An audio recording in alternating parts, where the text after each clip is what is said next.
The holographic display shimmered above Dominic's palm as he gestured toward the assembled class. The grand lecture hall of Kepler Academic Station stretched before him, its crystalline walls catching the light from 3 distant suns. Alien students from dozens of species filled the tiered seating, their varied forms creating a tapestry of scales, fur, and membrane. "Today we discuss human reproductive biology," Dominic announced, his green eyes crinkling with the hint of a smile he always wore when about to shatter preconceptions. He tapped his worn leather wristband absently, a nervous habit that belied his confident posture. Unlike most species in the known galaxy, human males maintain constant fertility. A collective intake of breath rippled through the hall. Several students' translators clicked rapidly, struggling with the concept. From the third row, a lithe figure with iridescent blue scales shot upright. Her amber eyes flickered with disbelief, her flexible tail twitching with agitation. "That's impossible," she declared, her precise voice cutting through the murmur. "No species ignores the natural breeding cycles. It would be chaos." Dominic leaned against his desk casually, shoulders relaxed despite the challenge. "Ah, but that's where you're wrong," he paused, consulting his class roster. "Zara, isn't it? What you call chaos, we call adaptability." Zara's scales flushed deeper blue, betraying her embarrassment at being singled out. She tucked her hands into her flowing academic robes, the small faction insignia on her collar catching the light. "Adaptability implies improvement. Your claim suggests biological dysfunction." "Does it?" Dominic's voice carried warmth rather than defensiveness. He gestured animatedly, hands cutting through the air as his passion for the subject emerged. "Consider this. When resources are scarce, most species must wait for the proper season. When opportunity strikes outside that window, they miss it entirely. Humans, we respond immediately." The elderly Professor Thyron, presiding from his position at the hall's edge, tilted his weathered head slightly, a rare display of intrigue. His mottled gray skin seemed to darken as he processed the implications. "You claim your species breeds without regard for environmental cycles?" Zara pressed, her tail now lashing behind her with barely contained agitation. "That's not adaptation, that's recklessness." Dominic pushed off from the desk, taking a step closer to his students. "Think of it this way. Imagine you're building a bridge across a canyon. The traditional approach waits for the season when the wind patterns are perfect, the temperature ideal, the materials at peak quality. But what if the canyon floods tomorrow? What if refugees need to cross today?" He rubbed the back of his neck, a gesture that conveyed thoughtfulness rather than stress. "Humans build the bridge when it's needed. We adapt our methods to the circumstances rather than waiting for circumstances to align with our biology." Zara's eyes widened slightly, pupils dilating, the first crack in her certainty. Around the hall, other students leaned forward, their own cultural assumptions suddenly feeling less solid. The faction leader's teachings about human chaos versus alien order were being gently, methodically dismantled. "Your final project," Dominic announced with that lopsided grin, "will be to research how constant fertility might actually strengthen a species' survival prospects." The last student filed out of the lecture hall, leaving only the soft hum of the station's life support systems. Zara remained in her seat, tail coiled tightly around her feet, a posture Dominic had learned indicated deep contemplation in her species. Her amber eyes tracked him as he gathered his materials, their usual sharp focus now clouded with uncertainty. "Professor Hayes," she called, rising with fluid grace. Her upright stance projected the pride typical of her kind, but something in her movement seemed less assured than before. Dominic looked up from his datapad, green eyes meeting hers. "Just Dominic, please. What's on your mind?" "Your claims about human fertility." She moved closer, her scales catching the overhead lighting with an almost hypnotic shimmer. "They contradict everything we understand about biological stability. Order requires structure." "And you think constant fertility lacks structure?" He gestured toward his cluttered office. "Care to continue this discussion somewhere more comfortable?" Zara hesitated, glancing toward the exit where other students had disappeared. Her faction connections made private meetings with humans potentially problematic, yet her scientific curiosity warred with political caution. After a moment, she nodded curtly. Dominic's office stood in stark contrast to the sterile elegance of the lecture hall. Earth relics crowded every surface.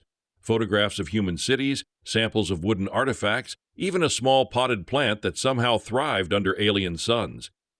The space felt warm, lived in, fundamentally different from the precise order Zara knew. "Sit anywhere," Dominic offered, settling into his chair with characteristic informality. "Want some tea? It's Earth blend. Might taste strange to you." "No, thank you." Zara perched on the edge of a chair, hands folded in her lap.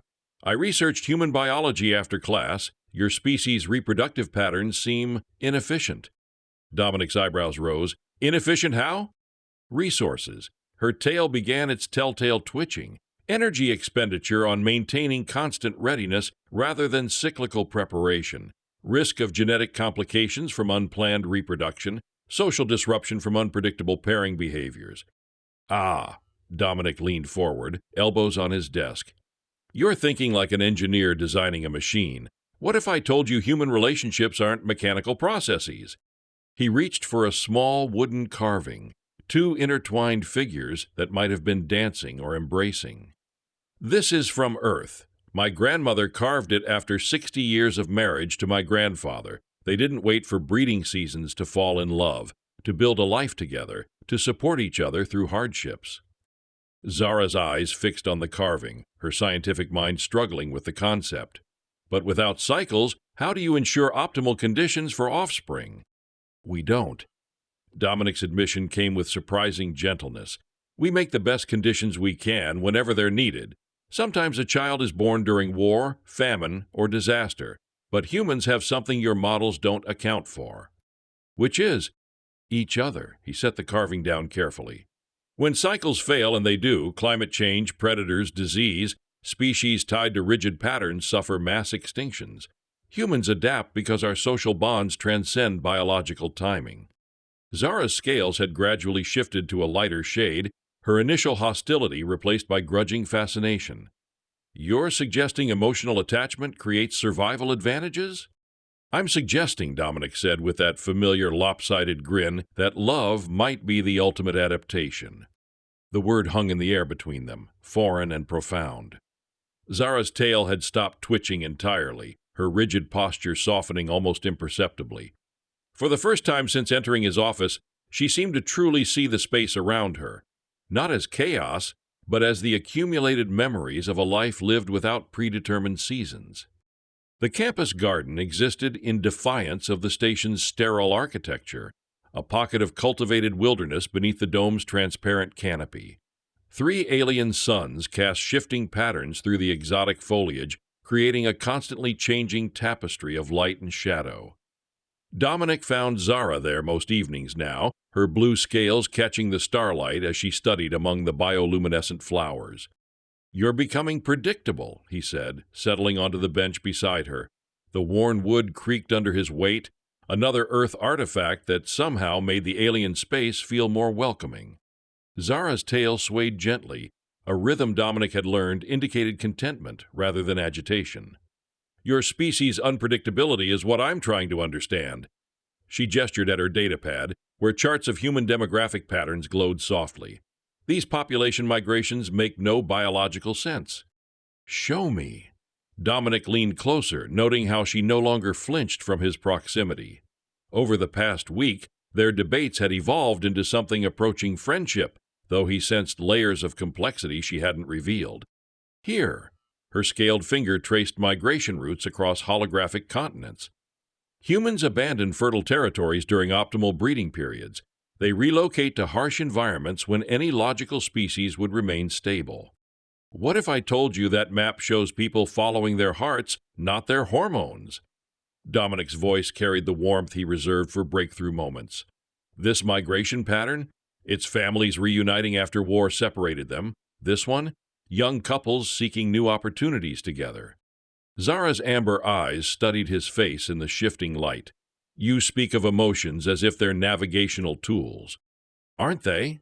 He reached into his jacket, producing a worn photograph, 2 humans embracing in what appeared to be a crowded spaceport. "My parents met during a refugee crisis. Logic said separate destinations were safer. Love said stay together. They chose love, survived together, built a life that produced me. She took the photograph with careful reverence, her scales brightening slightly as she examined the image. They looked content. Happy, Dominic corrected gently, it's different from satisfaction or biological fulfillment. Happiness comes from connection, from choosing someone and being chosen in return. Choose. Zara repeated the word as if tasting something foreign. In our society, pairings occur during season according to genetic compatibility matrices. Optimal outcomes are calculated, resources allocated, offspring planned with mathematical precision. And how do you feel about that? The question seemed to surprise her. Her tail coiled around her feet, the contemplative position he'd observed in class. Feel it's efficient, logical, it maintains social stability. That's not what I asked.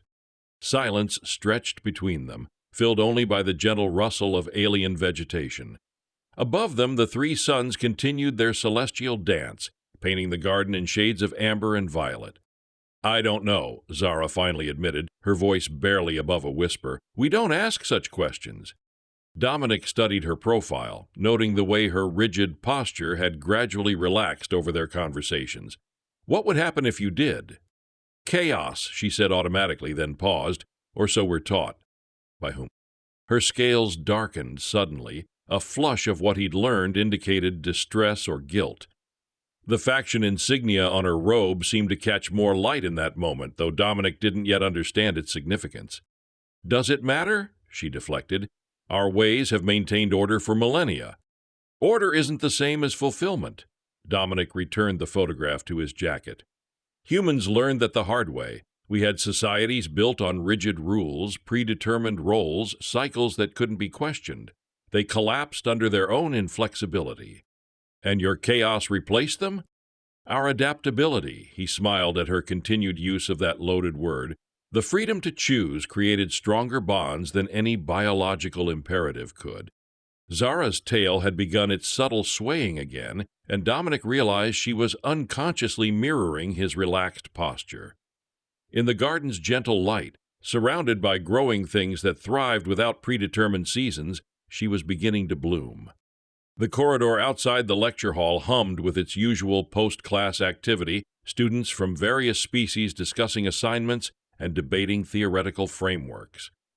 Dominic had stayed behind to update his lesson plans when the familiar cadence of Zara's voice drifted through the partially open door.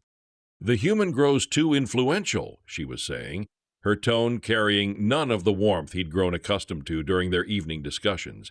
His ideas spread beyond his assigned curriculum. Dominic froze, datapad suspended in his grip. Through the crack in the door, he could see Zara's distinctive silhouette, her tail rigid with tension rather than its usual gentle sway. Then accelerate the timeline, came a harsh voice that made Dominic's skin crawl. The speaker remained out of view, but the clipped tone carried authority and barely contained aggression. The seminar he's planning for next week presents an opportunity. I can't simply sabotage. You can and you will. The voice cut through her protest like a blade. Your acceptance into our circle depends on proving human influence can be contained. Their emotional contagion threatens everything we've built. Dominic's jaw clenched as understanding crashed over him. The faction insignia on Zara's robe, her initially hostile questions, the way certain faculty members had grown increasingly cold toward him, it all clicked into place with sickening clarity. The student will comply, the voice continued, or find herself facing academic censure and social isolation. The choice is hers. Footsteps echoed as the speaker departed, leaving Zara alone in the hallway. Through the gap, Dominic watched her lean against the wall, her scales flickering between their usual blue and a distressed darker shade. Her tail coiled tightly around her feet. That contemplative position he'd mistaken for curiosity rather than internal conflict. He should confront her directly, demand explanations, express his betrayal at being manipulated. Instead, Dominic found himself remembering the wonder in her voice when she'd asked about human emotions, the way she'd carefully handled his parents' photograph, her genuine surprise at questions about her own feelings. The person eavesdropping on faction politics wasn't the same one who'd spent hours in the garden questioning everything she'd been taught. Somewhere between the scared student following orders and the curious individual discovering herself, the real Zara existed, and she was trapped. Dominic slipped out through the office's secondary exit, avoiding the main corridor. His mind raced through possibilities, strategies, approaches that might reach her without triggering the faction's defensive responses. Direct confrontation would only force her deeper into their influence. Public exposure might destroy her reputation and any chance of reform. But empathy, that uniquely human trait his species was both praised and criticized for, suggested a different path. Later that evening, he found her in their usual spot in the garden, though her posture radiated tension rather than the relaxed contemplation he'd grown used to. Her datapad lay unused beside her, its screen dark. "Rough day?" he asked, settling onto their familiar bench. Her scales shifted through subtle color changes: guilt, anxiety, resignation. "You could say that." "Want to talk about it?" The question hung between them like a bridge she could choose to cross or burn.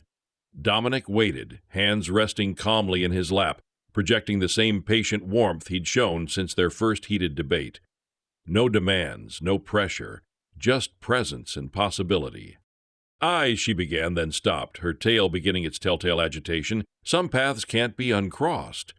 "Maybe not," Dominic agreed quietly, "but most paths have multiple destinations. It's not about the route you started on, it's about where you choose to go next." He didn't mention the conversation he'd overheard, didn't force her confession or demand loyalty. Instead, he simply sat beside her under alien stars, offering the same unconditional acceptance he'd shown since their first debate, trusting that the connection they'd built would prove stronger than the fear driving her compliance. In the shifting garden light, Zara's rigid posture began to soften, almost imperceptibly. The choice was hers to make. The archive hummed with quiet efficiency, its crystalline data cores casting prismatic patterns across the study alcoves. Dominic navigated between towering shelves of information storage, searching for historical precedents that might illuminate human adaptability for his upcoming seminar. His movements carried their usual relaxed confidence, but his mind churned with awareness of the faction's growing pressure. 3 alcoves over, Zara sat rigidly upright, her datapad displaying research on human social structures, while her actual attention was consumed by the conversation echoing through her neural implant. "The seminar represents our best opportunity," the faction leader's voice crackled directly into her auditory cortex. "Disrupt his presentation, question his sources, make him appear unstable, emotional, everything we claim humans are." Her scales flickered between blue and the darker shades of distress. "His research is thorough, his conclusions logically sound. Deliberate sabotage would be obvious." "Then be subtle." The voice carried a low hiss of impatience. "Humans rely on emotional manipulation. Force him to demonstrate that weakness publicly." Zara's tail coiled and uncoiled around her feet, a nervous pattern that had intensified over the past few days. Around her, the archive's other occupants, students and faculty from various species, continued their quiet research, unaware of the conflict playing out in her mind. "My academic standing depends on—" "Your academic standing depends on our continued support," the voice cut through her objection. "Cross us, and you'll find yourself without sponsors, without references, without a future in any respected institution. The choice remains simple: demonstrate loyalty or face consequences." The connection severed abruptly, leaving Zara alone with her churning thoughts. Her hands trembled slightly as she tried to refocus on her datapad, but the research on human social bonds seemed to mock her current predicament. 2 alcoves away, Dominic glanced up from his own work. He'd grown attuned to Zara's emotional indicators over their weeks of conversation, and her current agitation was impossible to miss. Her scales had lost their usual iridescent quality, dulled by stress, while her tail's movements suggested barely contained anxiety. He could approach directly, offer support, risk forcing her to choose between his friendship and whatever pressure she was facing. Instead, he made a different choice, one that demonstrated the human trait of strategic empathy. "Zara," he called softly, his voice carrying across the quiet space. "Could you help me with something?" She looked up, amber eyes wide with surprise that gradually narrowed with suspicion. "What?" I'm researching historical examples of cross-species cooperation for the seminar. Your perspective on the Theta Accord negotiations might be valuable. It was a lifeline disguised as an academic request, an opportunity for her to contribute positively while wrestling with her faction's demands.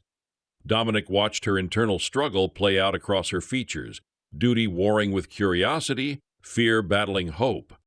After a moment, she gathered her materials and moved to his alcove. Her posture remained guarded, but she was choosing engagement over isolation. The Theta Accords nearly failed because each species insisted on their traditional negotiation protocols, she began, her academic training overriding personal turmoil. Progress only occurred when delegates abandoned formal structure for improvised approaches. Improvised how? Her scales brightened slightly as she accessed memories from her studies. The human delegate suggested they share meals from each species' culture. The Vorthan representative found this chaotic, but the Selenite ambassador was intrigued. By the third day, they were arguing about trade routes over dessert rather than informal chambers. And the result? A treaty that lasted 2 centuries instead of the typical 2 decades. Her tail had stopped its agitated coiling, settling into a more relaxed curve. The informal bonds they formed made them invested in each other's success rather than merely completing negotiations. Dominic smiled, noting how her voice had lost its strained quality. So chaos produced stability? Adaptability produced sustainability, she corrected, then paused as she realized what she'd said. For a moment, her academic insights had overridden her faction's programming, revealing her genuine understanding of human strengths. That's exactly the kind of perspective the seminar needs, Dominic said warmly. Would you consider co-presenting that section? The offer hung between them, a chance for her to openly support human approaches despite her faction's opposition. Zara's scales shifted through rapid color changes as she processed the implications. I'll consider it, she managed finally. It wasn't commitment, but it wasn't refusal either. In the archive's quiet space, surrounded by the accumulated knowledge of multiple civilizations, she was beginning to find her own voice again. The main auditorium overflowed with attendees, alien faculty and students packed into every available seat, while others stood along the walls. Word of Dominic's seminar on human adaptability, lessons in cross-species integration, had spread throughout the academic station, drawing curious minds and hostile observers in equal measure. Dominic stood at the presentation podium, his usual informal demeanor replaced by focused intensity. The holographic display behind him showed the first slide, a simple image of Earth from space, its blue-green surface unmarked by political boundaries or seasonal indicators.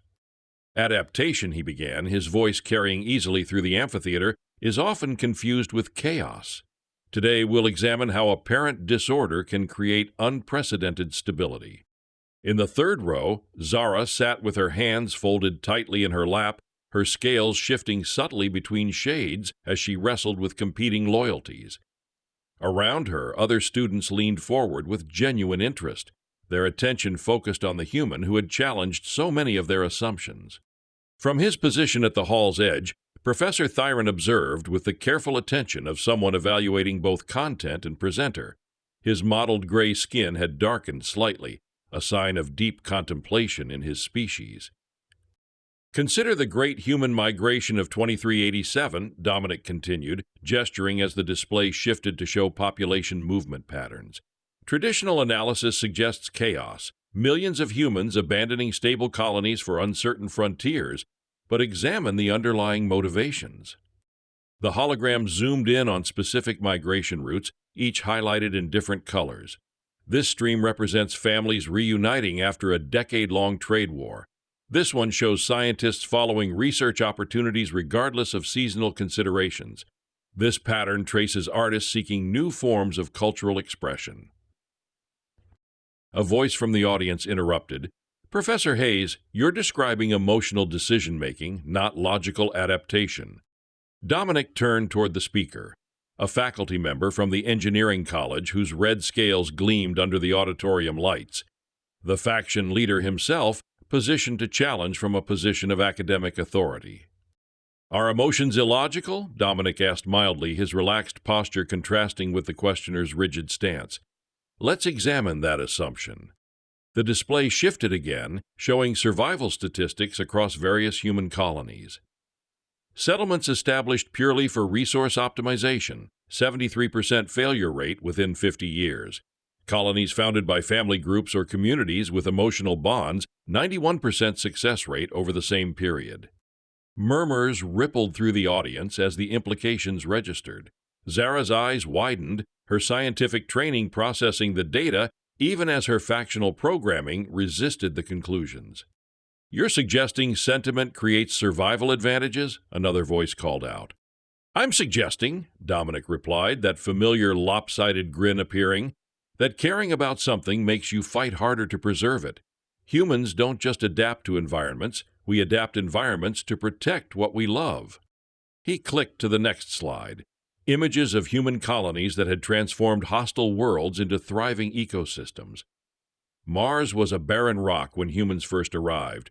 Today it hosts 3 billion people in sustainable cities because our ancestors refused to accept good enough. Professor Thyron's head tilted further, his species equivalent of raised eyebrows. The data was compelling, the examples well documented, the analysis rigorous despite its emotional foundations. The Theta Accords provide another example, Dominic continued, and Zara started in surprise. 2 centuries of stability emerged not from formal protocols, but from negotiators who chose to share meals and stories instead of simply exchanging documents. Their eyes met across the auditorium, and he offered a slight nod of acknowledgement. The choice to include her research had been deliberate, a demonstration that her insights were valued regardless of her factional affiliations. In conclusion, Dominic said as the presentation reached its final slides, human adaptability stems from our willingness to prioritize relationships over rigid systems. We change not because we lack order, but because we value connection more than predictability. The applause was scattered but genuine, with notable enthusiasm from younger faculty and students.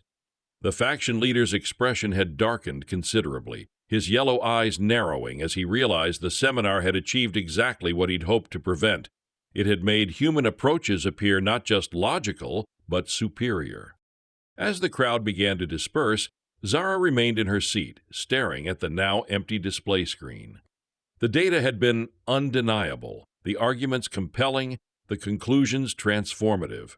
For the first time in her life, she found herself questioning not just human methods, but her own people's rigid adherence to seasonal cycles and predetermined outcomes. The study room was barely large enough for 2 people, its walls lined with sound-dampening material that created a quiet cocoon of privacy. Soft bioluminescent panels provided gentle illumination, casting everything in warm golden tones that seemed to ease conversation.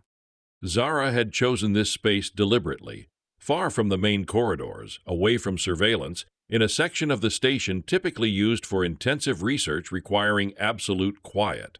Her scales had been cycling through rapid color changes since she'd sent Dominic the meeting request, betraying an emotional turmoil she could no longer contain.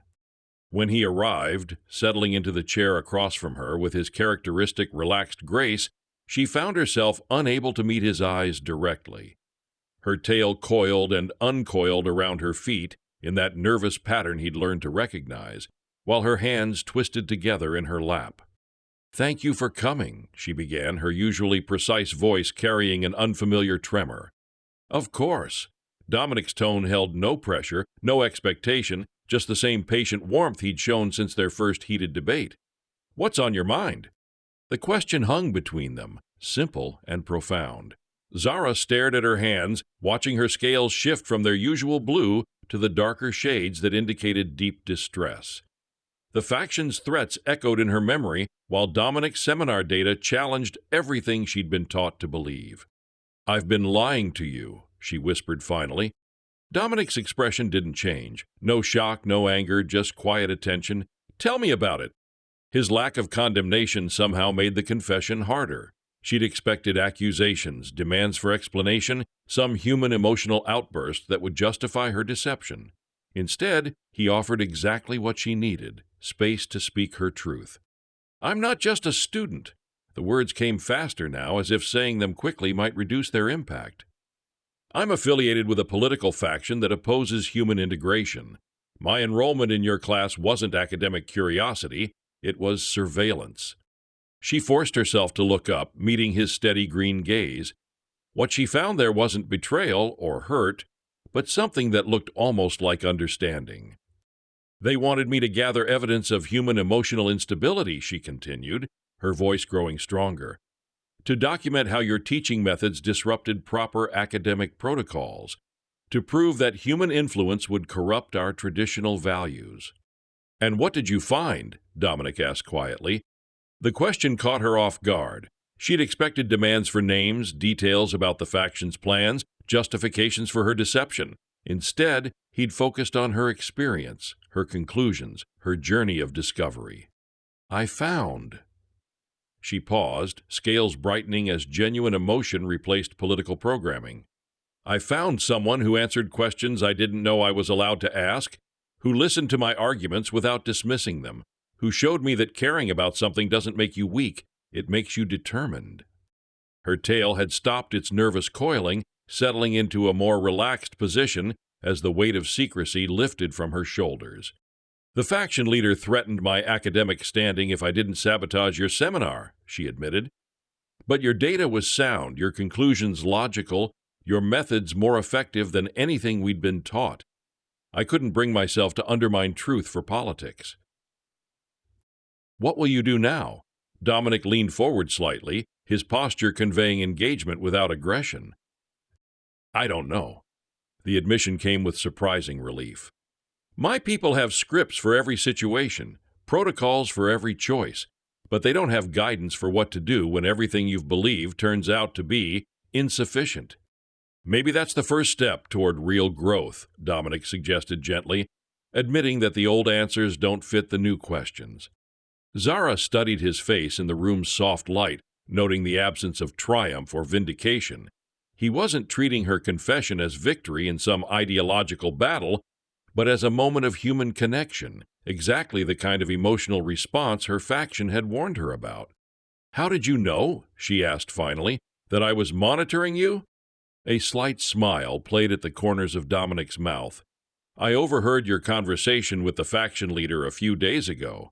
But honestly, I suspected something from the beginning. Your questions were too focused, too strategic to be purely academic. Then why didn't you confront me? Report me to university administration? Because, Dominic said simply, I could see you changing. Every conversation, every question, every moment of genuine curiosity, you were becoming someone different than who you'd been sent to be. I wanted to give that person room to grow. In the study room's quiet space, surrounded by the soft glow of understanding, Zara felt something shift deep inside. A loosening of constraints she hadn't realized she'd been carrying, a freedom to choose her own path forward. The faculty chamber's formal atmosphere felt suffocating after weeks of casual garden conversations and study room comfort. Ancient ceremonial banners hung from the vaulted ceiling, representing the various species that had founded the academic station generations ago. The traditional seating arrangement placed faculty members in a semicircle with the subject of inquiry isolated at the center, a design intended to emphasize institutional authority over individual agency. Dominic sat in the designated chair, his relaxed posture a stark contrast to the formal gravity surrounding him.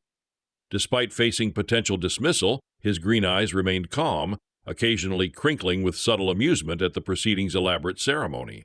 He'd faced worse odds than academic politics. The faction leader occupied a prominent position among the assembled faculty, his deep red scales gleaming under the chamber's harsh lighting. Professor Thyron presided from the central seat, his ancient authority lending weight to the proceedings, while other faculty members arranged themselves according to complex hierarchies Dominic had never bothered to fully understand. The charges are serious, Professor Thyron began, his deep voice carrying easily through the chamber, promoting ideological contamination, disrupting established academic protocols, encouraging student rebellion against traditional values. Rebellion, Dominic's eyebrows rose slightly. I prefer critical thinking. A ripple of tension passed through the assembled faculty. Several shifted uncomfortably in their seats, while others leaned forward with increased attention. The faction leader's eyes narrowed to dangerous slits. "Your influence extends beyond appropriate boundaries," came the accusation from a faculty member Dominic recognized from the engineering college. "Students question fundamental principles. Traditional social structures face unprecedented challenges." "Good," Dominic replied simply, and the chamber erupted in startled murmurs. Professor Thyron raised one elongated hand, calling for order. "Explain your position, Professor Hayes." Dominic rose from his chair, abandoning the formal constraint of the accused position. His movement was casual, confident, as if he were beginning another lecture rather than defending his career. "Education that doesn't challenge assumptions isn't education. It's indoctrination," he said, addressing the full assembly rather than just the presiding authority.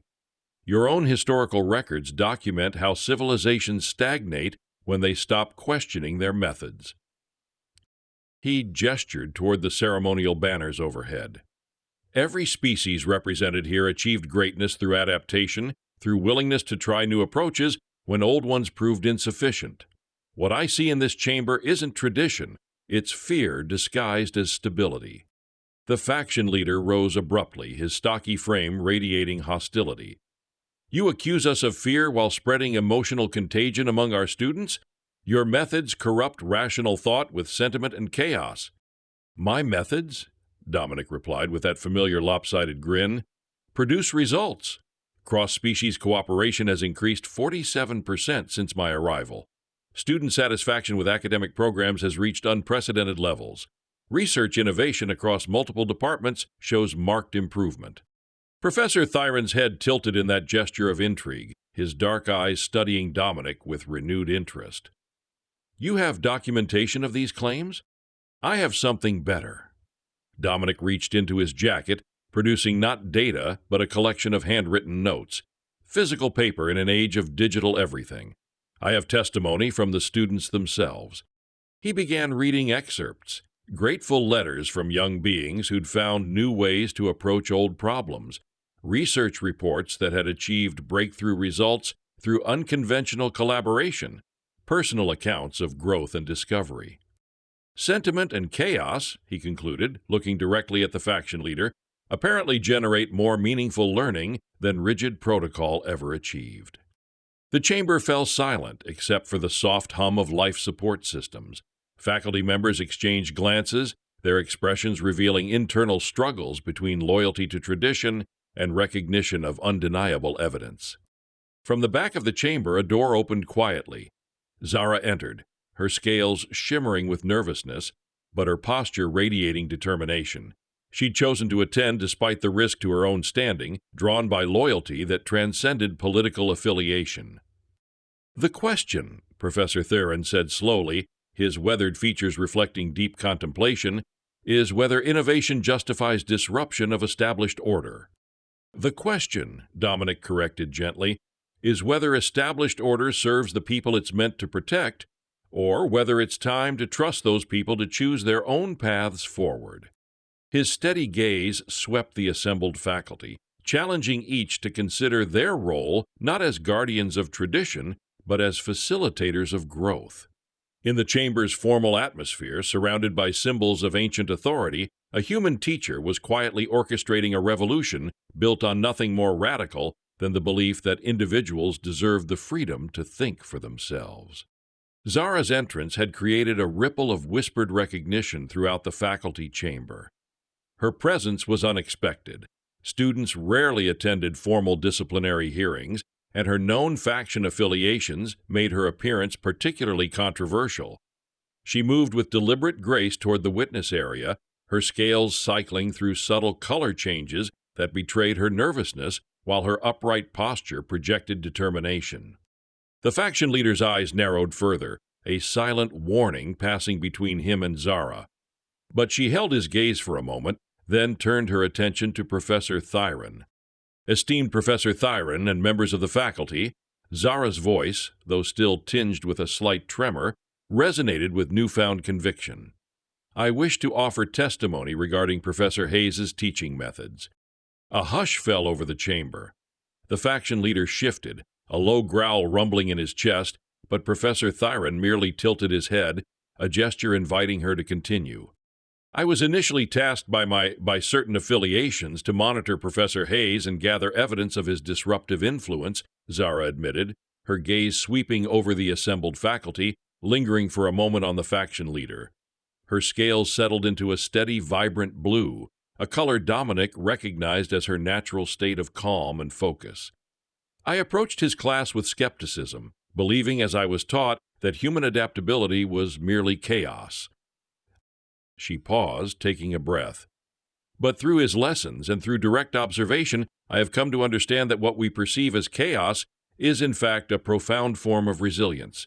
His methods encourage critical thinking, not rebellion. They foster connection, not contagion." She gestured toward the stack of notes Dominic had presented. "The data he presented on cross-species cooperation and student satisfaction is accurate. My own research, initially intended to discredit him, has only confirmed his findings. The Theta Accords, which I studied extensively, stand as a testament to the power of informal bonds over rigid protocols." The faction leader slammed a fist on the armrest of his chair. "This is insubordination. This student is compromised." "Silence!" Professor Thyron's voice boomed, a rare display of his full authority. His mottled gray skin darkened to an almost black hue, indicating extreme displeasure. "The witness will be heard." Zara turned to Dominic, a faint, genuine smile touching her lips. "Professor Hayes taught me that true strength lies not in adherence to predetermined cycles, but in the freedom to choose, to adapt, to love. He did not corrupt my mind, he opened it." She then turned back to the faculty, her voice clear and strong. "If challenging outdated assumptions and fostering genuine understanding is considered a crime, then perhaps it is the definitions that need reevaluating, not the educator." A wave of murmurs, this time of agreement and thoughtful consideration, swept through the chamber. Professor Thyron looked from Zara to Dominic, his gaze lingering on the human's calm, confident demeanor. The evidence was overwhelming, and Zara's testimony from an unexpected source had tipped the scales. "Professor Hayes," Professor Thyron finally declared, his voice softer now, "the charges against you are dismissed. Furthermore, your proposal for a new interspecies studies program focusing on adaptive social structures is approved for immediate implementation." A collective gasp rippled through the chamber. The faction leader's face was a mask of furious disbelief, his scales flickering wildly through angry reds and oranges. He rose, intending to protest, but a stern look from Professor Thyron froze him in place. Dominic offered a small, respectful nod to Professor Thyron, then turned to Zara, his lopsided grin returning. "Looks like you'll be busy, Zara. I'll need a co-director for this new program." Zara's scales shimmered with pure joy, a brilliant, almost blinding blue. "It would be my honor, Professor Hayes." The faculty chamber, once a bastion of rigid tradition, now hummed with a different kind of energy. As the other faculty members began to disperse, many approaching Dominic and Zara with expressions of curiosity and even admiration, the faction leader remained isolated, his power visibly diminished. The revolution, built on empathy and the freedom to choose, had indeed begun. In the weeks that followed, the interspecies studies program flourished.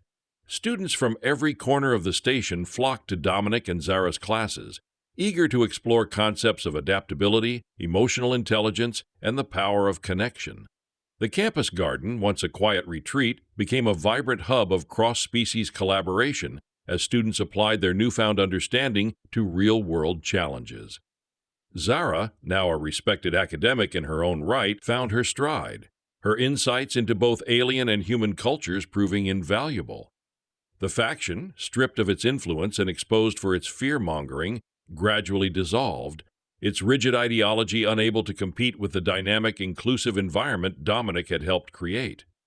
The Kepler Academic Station, once a symbol of ordered, predictable knowledge, had embraced the beautiful, unpredictable chaos of human adaptability, proving that the greatest strength of any species lay not in its ability to control, but in its capacity to love and to grow.